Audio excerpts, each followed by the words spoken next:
Pagi ini saya akan cerita mengenai pengaruh virus terhadap kondisi kesehatan tubuh gorila. Karena saya dokter hewan, saya bebas ngomong kalau buat gorila.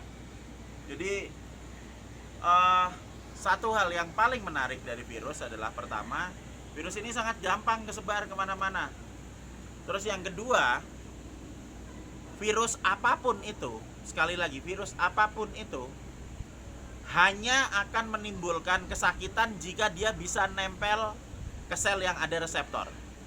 Sekali lagi, nempel ke sel yang ada reseptor. Ini kunci. Karena jika virus datang dan dia nempel di berbagai permukaan, di berbagai sel, selama tidak ada reseptornya, maka virus tidak bisa masuk ke dalam sel. Jadi virus hanya akan menimbulkan kesakitan kalau dia ada virus nempel plak ke sel yang ada reseptornya. Nah, kemudian dia akan bisa nyambung antara spike virusnya sama reseptor di sel, nempel plak, kemudian virusnya masuk ke dalam. Bleng. Satu virus akan masuk ke dalam satu sel, dimasukin satu virus, dan itu ntar akan bisa jadi 5, jadi 10, kemudian selnya pecah.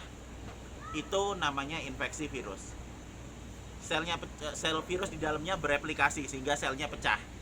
Nah, begitu selnya pecah, maka organ yang memiliki sel tersebut akan mengalami kerusakan, dan kalau organnya rusak, otomatis orangnya sakit. Seberapa banyak kerusakannya, ya seberapa banyak virusnya nempel di situ, bisa replikasi di dalam sel. Gitu. Jadi misalnya ada virus corona buat gorila ya. Corona buat gorila itu dia punya reseptor di alveolus paru-paru, namanya reseptor ACE2. Nah, alveolus paru-paru, miokardial jantung, di ileum, di usus bagian belakang, dan di ginjal. Mereka akan membuat kerusakan di tempat itu jika virusnya bisa masuk.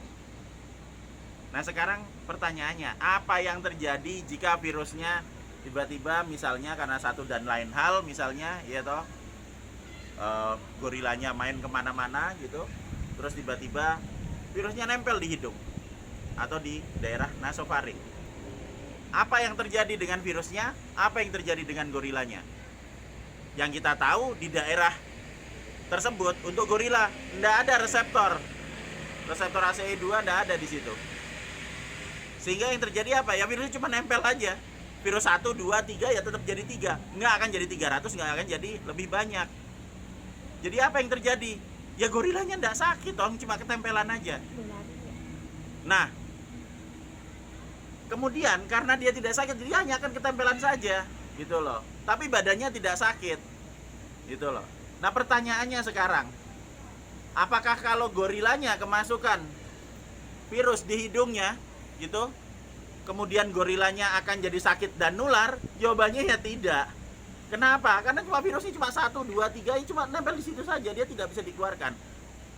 Gorila hanya akan menularkan virus jika loading virus di dalam tubuhnya banyak. Loading virus di dalam tubuhnya banyak hanya terjadi jika virus bisa replikasi di tempat yang ada reseptornya. Sehingga simple saja, kalau misalnya virusnya banyak, replikasi banyak, otomatis gorilanya sakit. Kalau gorilanya sakit, baru gorilanya nyebarin penyakit. Sementara gorila biasa, ya nggak apa-apa. Gorila sehat tidak menyebarkan penyakit virus. Gorila sakit menyebarkan penyakit virus. Sesimpel itu aja buat gorila. Jadi apa yang disebut gorila sehat? Ya gorila yang nggak sakit, sederhana toh. Gorila sehat tidak menyebarkan. Permasalahannya kalau misalnya ada dokter hewan yang kurang kerjaan, maka dokter hewannya akan ngambilin swab di hidung. Swab di hidung buat gorila yang cuman ketempelan kebaca positif. Sementara gorila yang sakit, yang udah kagak bisa bangun, dia melakukan terjadi replikasi virus, kemudian shedding, diambil juga positif. Dan juga PCR. Ada 3 hal penting buat PCR. Pertama, PCR tidak bisa membedakan virus hidup dan mati. PCR hanya menunjukkan oke, ada virus di tempat ngambil. PCR pertama, PCR tidak membedakan virus hidup dan mati. Kedua, PCR tidak membedakan gorila sakit atau sehat.